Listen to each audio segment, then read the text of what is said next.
So this week, Israel celebrated 74 years. Now, 74 years, that's pretty young and spunky for a state on the world stage, you might think.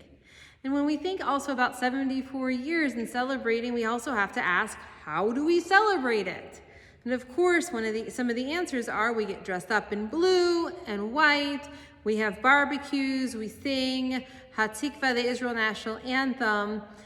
And that really describes, especially if you're living in the land of Israel, how most Israelis celebrate the holiday. They may also sing some other songs and go hiking in the woods as well, in addition to taking part in some sort of a tekes or ceremony and maybe participating in some sort of a parade.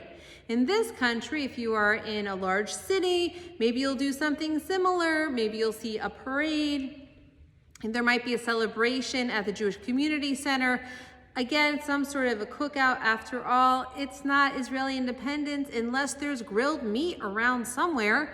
Somebody's waving the Israeli flag, singing Hatikva, as there's another group off to the side, quietly and maybe not so lovingly, criticizing Israel. And the relationship that we ultimately have with the state of Israel kind of depends on your interpersonal thoughts or even your political leanings. Now, what I might say may be obvious to some and not popular for others, but as we look and think about what is our relationship to Israel, we also have to discuss the current political climate that Israel finds itself in within conversations. Some of you may be aware that earlier this week, the Harvard Crimson, a wonderful newspaper from a prominent university, decided to endorse BDS for the first time. Shocking.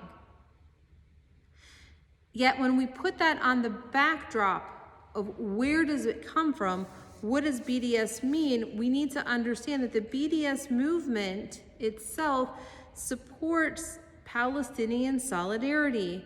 It's a campaign aimed at putting economic and political pressure on Israel, similar to the successful campaign that was done against South Africa.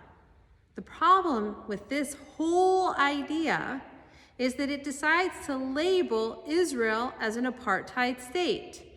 But if you really look at the laws and do a comparison side by side of the laws in Israel, the laws in South Africa, and incorporate international law, you're going to be hard-pressed to make that argument stand. In an article entitled "The Campaign to Legitimize Israel with False Charges of Apartheid," Robbie Sabel argues loudly that there is in fact no comparison, that the initiation of the concept of apartheid comes from a conversation in the United Nations, that it was echoed by former President Carter in his book entitled, I'm not even going to get into the title because it really doesn't matter, but into his book, and it was echoed much louder and stronger and more voraciously by others on the left side of the political spectrum. Anti-Zionist activists, well, not necessarily driven by anti-Zionist or classical anti-Semitism toward Jews per se, they decided to allow this idea that Israel is an apartheid state to circulate in these circles. Unfortunately, after the 2001 UN Durban Conference, where with infamously declared anti-Israel declaration made by NGOs in attendance, that's where we really got to see Israel as an apartheid state, this kernel of idea blossom and start to create havoc, and in many cases, I would argue, almost irreparable damage in the entire conversation of what is Israel. When we look and see that Israel is an apartheid state, which I don't believe it is for 1 second, we are faced with deep challenges. Because now we're also dealing with the whole concept of BDS, and we have to deal with a lie. How do you attack a lie when the facts are questioned, are disputed? when it goes into a deep conversation, when the conversation can't be attacked with a meme, but it actually has to be attacked with our brain. I don't know necessarily the answer, except I can tell you that BDS is certainly not the answer. And when we see that organization like the Harvard Crimson, endorsing BDS, it stands directly in opposition with, I believe, the American stance on its necessary, important, and appropriate relationship with the state of Israel. In fact, earlier this week, Nancy Pelosi said in her statement about Israel that Americans join in celebrating one of the greatest political achievements in the 20th century. 74 years ago, the establishment of Israel in the Jewish people's biblical homeland lit a beacon of hope for millions following the horrors of World War II. In the decades since its founding, Israel's rich culture and thriving economy have flourished amid existential challenges.